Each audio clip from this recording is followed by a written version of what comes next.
И снова здравствуйте, мои уважаемые зрители. На дворе 26 февраля, примерно 3 часа дня по Москве. И новая свежая информация с зоны боев на Украине. Я не буду постоянно повторять то, что было в предыдущих роликах. На самом деле времени на это нет. Здесь буду сейчас концентрироваться только на том, что изменилось, какие изменения появились. И, соответственно, что можно ожидать на том или ином направлении. То есть по Николаеву, Кривому Рогу пока ничего, а вот в районе Запорожья наметилось очень серьезное встречное сражение, причем оно уже сейчас началось в районе Василевки, где украинские вооруженные силы сконцентрировали маневровый кулак для того, чтобы остановить продвижение российских колонн. Зачем они это делают? Дело в том, что навстречу этой колонне идет другая колонна из Харьковской области, которая еще утром проходила Балаклею. И это на самом деле является очень опасным признаком того, что в самое ближайшее время, то есть в течение следующих суток, если их не остановить, вся огромная группировка украинских вооруженных сил в районе Донбасса будет окружена.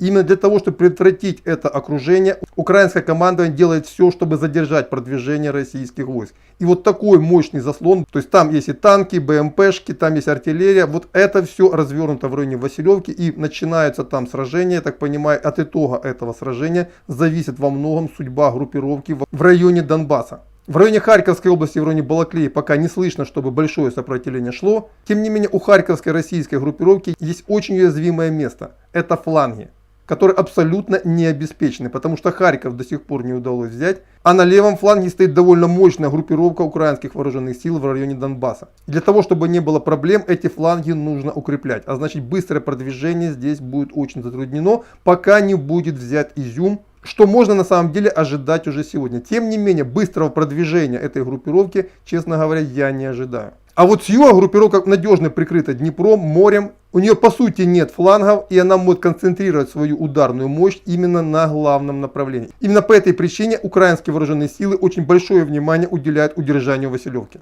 Если в Василевском сражении украинские вооруженные силы будут разгромлены, повторяю, вся оставшаяся группировка на Донбассе украинских вооруженных сил будет окружена. Либо ей придется очень быстро покидать зону боев, бросая буквально все, тяжелую технику, артиллерию, снаряжение и так далее. Потому что вывести все это она не сможет. И здесь тоже очень важный такой маркерный момент, на это мало кто сегодня обращает внимание, тем не менее он важнейший и уже начинает сказываться. В первую очередь российские вооруженные силы и ВКС наносят удары по складам горюче-смазочных материалов. На самом деле, напоминаю, я вот неделю назад делал материал о том, что Украина на 80% сегодня зависела от поставок ГСМ из России и Беларуси. Ну понятно, что когда вот эти события начались, эти поставки все прекратились. А с учетом того, что больших запасов ГСМ у гражданских продавцов нет, то естественно, выбив все основные склады ГСМ ВСУ, можно будет полностью обездвижить украинские войска. И уже украинское командование говорит о том, что с этим большие проблемы. То есть есть какие-то запасы еще на Западной Украине, но на юге, на востоке и в центре все склады ГСМ уничтожены. И это очень здорово сковывает маневровые возможности украинских вооруженных сил.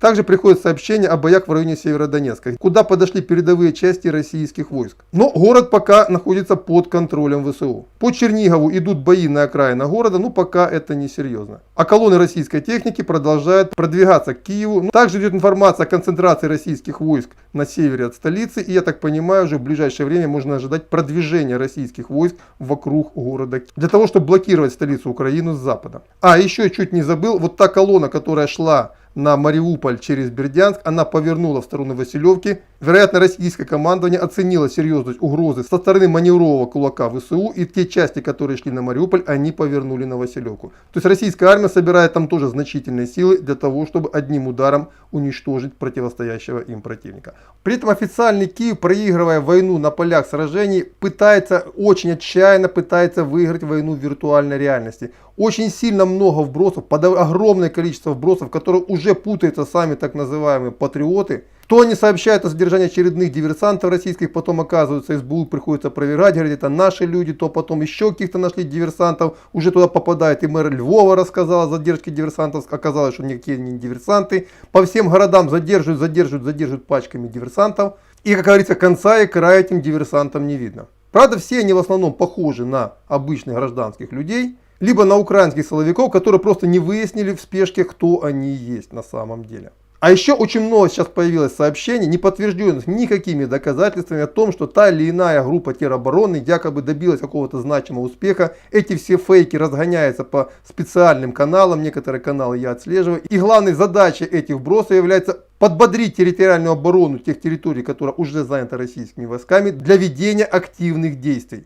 Ну и понятно, почему это происходит. Ну потому что победителями хотят быть все, а вот проигравшими никто. Вот это примерно то, что я могу сообщить на сейчас. Примерно 15:00 по Москве 26 февраля. Очередной выпуск планирую традиционно 3-4 часа. И до следующей встречи. До свидания.